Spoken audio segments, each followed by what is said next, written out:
December মাসের ছুটি কাটিয়ে চলে আসলাম রেগুলার ব্যস্ততম লাইফে। ব্যস্ততার মধ্যে আসলে কিন্তু একরকম শান্তি, প্রশান্তি সবকিছুই খুঁজে পাওয়া যায়। যদিও মাঝে মধ্যে অনেকটাই হাঁপিয়ে যাই একটানা রুটিন মাফিক চলতে।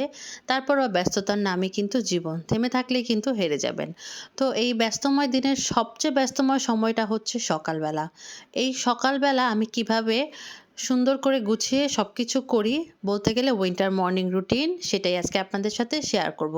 হ্যালো এভরিওয়ান, আসসালামু আলাইকুম। আশা করি যে যেখান থেকে ভিডিওটি দেখছেন ভালো আছেন, সুস্থ আছেন। একেকজনের সংসারের সবকিছু একেক রকম।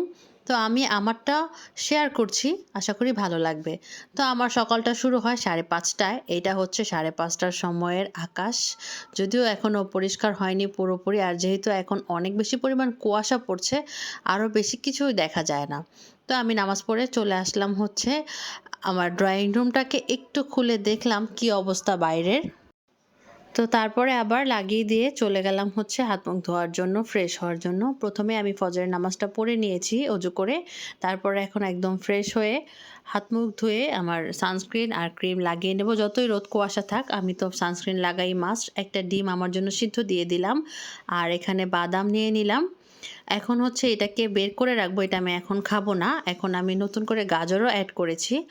আর তারপরে হচ্ছে কিছুটা টক দই আর চিয়া সিডস, আমি এটা নতুন অ্যাড করেছি। নর্মালি আমি পানিতে চিয়া সিডস খেতাম, এখন আমি টক দইয়ের মধ্যে খাই। কয়েকদিনের জন্য আমি একটু রুটিনটা চেঞ্জ করে খাওয়া দাওয়াটা করি। এতে করে খাওয়ার প্রতি অনীহাও আসে না, আর শরীরের জন্যও কিছুটা হলেও উপকারিতা পাওয়া যায়। তো আমার কাজগুলো শেষ করে আমি এখন সাইডে রেখে দিয়ে চলে যাব হচ্ছে আমার মেয়ের জন্য টিফিন তৈরি করতে। ছেলেকে বলেছিলাম, ছেলে স্কুলে টিফিন নিবে না। ও হচ্ছে নেয় না, মাঝে যখন ইচ্ছে হয় নেয়, কারণ ওর স্কুল থেকে হচ্ছে টিফিন দেওয়া হয়। এজন্য আমিও অত বেশি হচ্ছে প্রেশার দেই না, টিফিনের টাকা দিয়ে দিই। আর হচ্ছে স্কুল থেকেই টুকটাক টিফিন দেয়, সেটা দিয়ে ওর হয়ে যায়, বাসায় এসে নাস্তা করে। তো চিকেনটাকে আমি আগের দিন রাতে হচ্ছে সুন্দর করে মেরিনেট করে রেখে দিয়েছিলাম নর্মাল ফ্রিজে। আর এখানে আমি একটা স্যান্ডউইচ তৈরি করে দিব, কারণ আমার যে বাসার ফ্রোজেন আইটেম সেগুলো হচ্ছে শেষ হয়ে গেছে।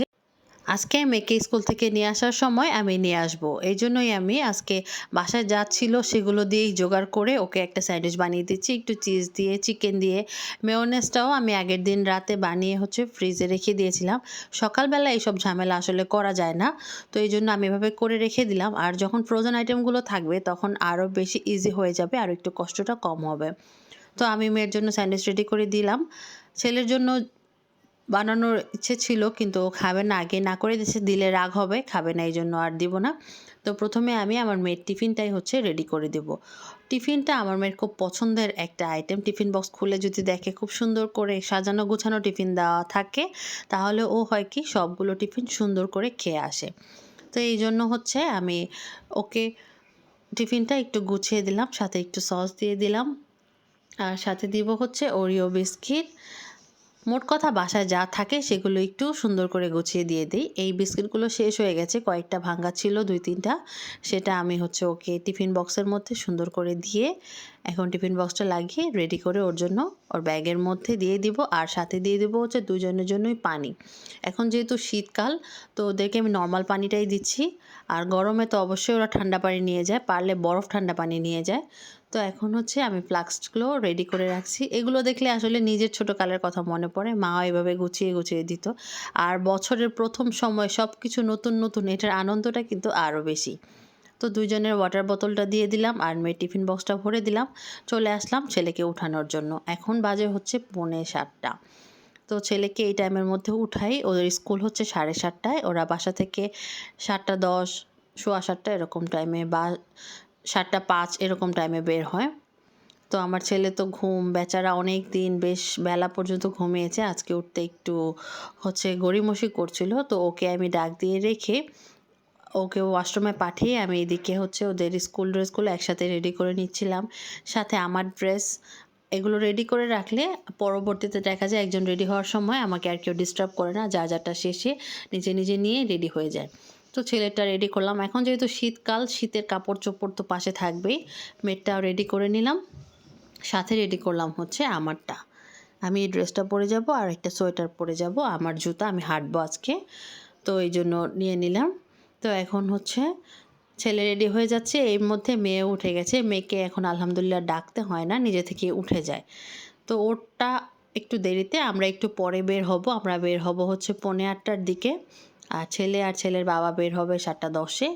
তো এখনও কিন্তু কুয়াশা কাটেনি। এবারের কিন্তু শীত পড়েনি, কিন্তু অনেক বেশি শীত পড়ে যাচ্ছে আস্তে, আস্তে করে। তো এই যে দেখুন অবস্থা, এখনও কিন্তু কুয়াশা কাটেনি। আমার মনে হয় যত বেলা বাড়ছে কুয়াশাটাও বাড়ছে। তো বাবাও রেডি হয়ে গেল। এখন বাবা আর ছেলে একসাথে হচ্ছে বের হয়ে যাবে। ওদেরকে আমি এখন বিদায় দিয়ে দিচ্ছিলাম। তো এই সময়টা আমার ছেলের অনেকটা চোখের মধ্যে ঘুম, কিন্তু বেচারাকে দেখে মায়া হচ্ছিল। কিছু করার নেই, পড়ালেখা করতে হলে একটু তো কষ্ট করতেই হবে। তো এখন ছেলে আর ছেলের বাবা বের হয়ে যাচ্ছে। তারপরে আমি বাইরের লাইটটা একটু জ্বালিয়ে দিলাম, যেহেতু অনেক অন্ধকার থাকে, অনেক বেশি মানুষ থাকে না এই সময়। প্রয়োজন ছাড়া আমার মনে হয় না এত সকালে বিল্ডিংয়ের কেউ তেমন উঠে। যাদের অফিস থাকে আর আমাদের মতো যাদের বাচ্চারা স্কুলে যায় তারাই উঠে। তো আমি ছেলেকে আর বাবাকে বিদায় দিয়ে গেটটা লাগিয়ে দিয়ে চলে আসলাম মেয়ের কাছে। মেয়েটাকে দেখছিল যে আকাশটা পরিষ্কার হচ্ছে কিনা, কুয়াশাটা কমছে কিনা। এটা আমাদের প্রতিদিনের রুটিন। আমরা ওদেরকে বিদায় দিয়ে দুজন একসাথে আস্তে আস্তে করে রেডি হয়ে স্কুলের জন্য বের হয়ে যাই। তো আমার মেয়ের ক্লাস হচ্ছে 8টা থেকে। আমরা চেষ্টা করি 7:50 বা 7:45টার ভিতরে বের হয়ে যেতে। আমি আর আমার মেয়ে রিক্সা নিয়ে চলে যাচ্ছি স্কুলের দিকে। স্কুলে দেখুন অবস্থা। পাশে যে ওর ফ্রেন্ডরা দাঁড়িয়েছিল তাও দেখা যায় না, এতটা কুয়াশা। তো ওকে স্কুলে দিয়ে আমি হাঁটলাম। এটা তো আমার একটা রুটিন। প্রতিদিনের আধা ঘন্টা থেকে 40 মিনিট হাঁটি, হেঁটে আমি বাসায় চলে আসি। ওর ছুটি হবে 10টা, এর ভিতরে আমি আমার কাজগুলো করে নিচ্ছিলাম। আমার গাজর, বিটরুট, তারপরে আদা, কাঁচা হলুদ, আমলকির জুসটা আমি খেয়ে নিচ্ছি। এটা আমি আপনাদেরকে রিকোয়েস্ট করব, যদি আপনাদের হাতের কাছে থেকে থাকে 2-1টা ইনগ্রিডিয়েন্টস কম হলেও খাওয়ার চেষ্টা করবেন। এটা অনেক বেশি উপকারী। তো এটা খাওয়ার পরে আবার চলে গেলাম হচ্ছে বিছানাগুলো গুছিয়ে, যেহেতু সকালবেলা কিছুই গুছিয়ে বের হইনি। তো তাড়াতাড়ি করে আস্তে আস্তে একটা একটা করে রুম গুছিয়ে নিলাম। এগুলো তো হচ্ছে প্রতিদিনের একটা কাজ। বাসায় থাকলে একটু আস্তে ধীরে করা যায়, কিন্তু যখন আপনার হাতে দেখা যাবে সময়টা মাথায় থাকে যে আমার 9:45টার মধ্যে বের হতে হবে, তখন কিন্তু কাজের স্পিডটা অনেকটা বেড়ে যায় আমার মনে হয়। তো আমি 2টা বিছানা তুলে নিলাম। আমার যে টুকটাক ফার্নিচারগুলো আছে সেগুলোকে একটু ক্লিন করে নিলাম, যেগুলো প্রতিদিন ক্লিন করতে হয়, না হলে ধুলা পড়ে যায়। তো সেগুলো আমি একটু ক্লিন করে নিচ্ছিলাম। তারপরে আমি যে সকালবেলা চিয়া সিডসটা ভিজিয়ে গিয়েছিলাম টক দইয়ে, সেটা একটু বসে খেয়ে নিলাম। আবার চলে আসলাম রুটি বানানোর জন্য। আমি দেখা যায় রুটিটাই বেশি প্রিফেয়ার করি, কারণ পরোটা বানালে একেকজন একেক টাইমে আসে, ভাজও অনেকটা ঝামেলা মনে হয়। রুটি বানানো থাকলে একটা ডিম পোচ করেও দিয়ে দেওয়া যায়।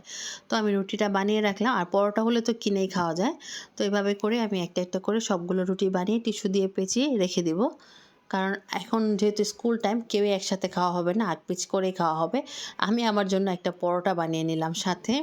আর এখানে কালকের কিছু শিমের তরকারি আছে, যেটা রয়ে গেলে দেখা যাবে পরে আর খাওয়া হবে না, এই জন্য আমি সেটা দিয়ে খেয়ে নিলাম। সিদ্ধ ডিম যেহেতু সকালে একটা খাওয়া হয়েছে। আর এই ফাঁকে রান্নাবান্নার কুটাকুটি করেও আমি মোটামুটি গুছিয়ে নিলাম। ঝটপট করে হচ্ছে পেঁয়াজ কেটে নিলাম, বেগুন, আলু আর টমেটো দিয়ে একটা ভর্তা বানাবো, সেই সাথে করব হচ্ছে আজকে খিচুড়ি। এত ঠান্ডার মধ্যে কিন্তু খিচুড়ি, বৃষ্টির দিনে ঠান্ডার দিনে খিচুড়ি কিন্তু বেশ ভালো লাগে। তো এখন মুগ ডালটাও ভেজে রেখে দেবো, আর খিচুড়িটা স্কুল থেকে এসে তারপরে হচ্ছে রান্না করব। তো এখন আমি চিকেনটা বসিয়ে দিলাম এক চুলাতে, আর এক চুলাতে মুগ ডালটা ভেজে যাব। আর রান্না বান্না বাকিটা করব হচ্ছে স্কুল থেকে আসার পরে। তো চিকেনটা নামিয়ে রেখে আর মুগ ডাল ভেজে চলে গিয়েছিলাম মেয়েকে আনতে। মেয়ে আর আমি আসার সময় স্কুলের টিফিনের যে আইটেমগুলো সেগুলো আমার খুব দরকার ছিল, তো আমি নিয়ে আসলাম। এতে করে আমার এখানে যে টিফিনগুলো আছে সেগুলোতে দেখা যাবে আমার 15-20 দিনের মতো ইজিলি চলে যাবে। আর এখানে হচ্ছে কিছু শুকনো, যেমন রামেন আনা হয়েছিল, বিস্কিট আনা হয়েছিল। অনেক সময় হাতে দেখা যায় সময় থাকে না কিছু করার, তখন একটা বিস্কিট দিয়ে পানি দিয়ে দিলেও দেখা যায় আমার মেয়ে হচ্ছে খেয়ে নিতে পারে। আর এই বিস্কিটগুলো শেষ হয়ে গেছে, সেটা একটা বক্সে এনে রাখলাম। একটা চাউমিন আনলাম, আর সাথে আনলাম হচ্ছে ম্যাকারনি। সন্ধ্যার নাস্তাতেও কিন্তু কম লাগে না এগুলো। তো এগুলো এনে এখন এগুলো সুন্দর করে যেখানেটা সেখানে প্লেস করে রাখবো। এগুলো আমি হাতের কাছে রাখবো। সকালবেলা দেখা যায় অনেক সময় রাতে কিন্তু বের করতেও ভুলে যাই। তো এতটা কাছে রাখবো যাতে করে খুব তাড়াতাড়ি আমি নিয়ে নিতে পারি। এখানে হচ্ছে আমি রোল এনেছিলাম, সমোসা এনেছিলাম, সাথে এনেছিলাম চিকেন নাগেটস আর সসেস। বাচ্চাদের পছন্দের সব আইটেমগুলো এনেছিলাম। তো এটা শেষ করে দিয়ে এখন আবার বিস্কিটগুলোকে এমনভাবে রাখবো যাতে টিফিনের পাশাপাশি বাচ্চাদের যখন একটু ক্ষুধা লাগবে ওরা নিজের থেকে নিয়ে খেয়ে নিতে পারে। এগুলোই ওরা বেশি খায়, এজন্য ওদের পছন্দ অনুযায়ী আমি এনে রাখার চেষ্টা করি। তো এখন এগুলো করতে করতেও কিন্তু আমার অনেক সময় হয়ে গিয়েছিল, কারণ স্কুল থেকে আসার পর আমার শাশুড়ির ওখানেও গিয়েছিলাম। এজন্য আমি আগে থেকে কিছুটা কাজ চাপিয়ে রাখার, গুছিয়ে রাখার চেষ্টা করি। এখানে এনেছিলাম ক্যাপসিকাম। বর্তমানে ক্যাপসিকামের কেজি হচ্ছে ১৫০ টাকা করে। তো ফ্রোজেন করার চিন্তা আপাতত মাথা থেকে বাদ। তো এখান থেকে আমি হাফ কেজি এনেছিলাম। আর এখন গাজর, আর আগে এখন তো বলেছিলামই আমি গাজরটা অ্যাড করেছিলাম জুসের সাথে। বিটরুটটা শেষ হয়ে গিয়েছিল, শুধু অর্ধেকটুকু ছিল। তো ১ কেজি বিটরুট এনেছি। এখন বিটরুটের দামটা কম, ৮০ থেকে ৯০ টাকার মধ্যেই হচ্ছে বিটরুটের কেজিতে পাওয়া যায়। আর সাথে বানাবো খিচুড়ির জন্য মোটামুটি সব কিছু চাল, ডাল ধুয়ে রেডি করে নিলাম। বাসায় যে ২-৩ রকমের ডাল ছিল সেগুলো একটু একটু করে দিয়ে, আর সাথে ভর্তাটাও বানিয়ে নিব। যেহেতু অলরেডি ১২টা বেজে যাচ্ছে, ছেলেও আসার সময় হয়ে গেছে, এসে ছেলেকেও নাস্তা দিতে হবে। এজন্য আমি তাড়াতাড়ি করে যতটা সম্ভব আরও কিছু গুছিয়ে রাখার চেষ্টা করছি। কারণ আমার খালা আসে ১২:৩০টায়। আমার মোট কথা ১২টা ১২:৩০টার মধ্যে অবশ্যই রান্নাবান্নাটা আমি শেষ করে রাখার চেষ্টা করি। না হলে অনেক বেশি হ্যাসেল পোহাতে হয়। একদিকে খালা কাজ করে, একদিকে বাচ্চাদের নাস্তা দিতে হয়, আরেকদিকে দেখা যায় আমি রান্নাবান্না করি। তো আমার অনেকটা প্রেশার পড়ে যায়। এজন্য আমি সকালটা তাড়াতাড়ি শুরু করি যাতে করে আমার সবটা দিন বেশ সুন্দরভাবে চলে যায়। আর সকালবেলা যদি তাড়াতাড়ি আপনি কাজ শুরু করেন, দেখবেন আপনার কাজের মধ্যে অন্যরকম একটা বরকত কাজ করে। সময়টা খুব তাড়াতাড়ি আপনি ব্যালেন্স করতে পারেন সব কিছুতে, আমার কাছে যেটা মনে হয়। তো এভাবে করে আমার দুপুরের রান্নাবান্না মোটামুটি আমি গুছিয়ে ফেলেছি। চিকেন রান্না করে গিয়েছিলাম। আর এখানে হচ্ছে ভর্তাটাও করে নিয়েছি। আর খিচুড়িটাও কিন্তু আমি বসিয়ে দিয়েছিলাম, সেটা আপনাদের সাথে আর শেয়ার করিনি। খিচুড়িও আমার রান্না হয়ে গেছে। তো এই হচ্ছে আমার বিজি শিডিউলের মর্নিং রুটিন। আশা করি আপনারা আমার ভিডিও দেখে আইডিয়া নিতে পারেন। ভালো থাকবেন। আল্লাহ হাফেজ।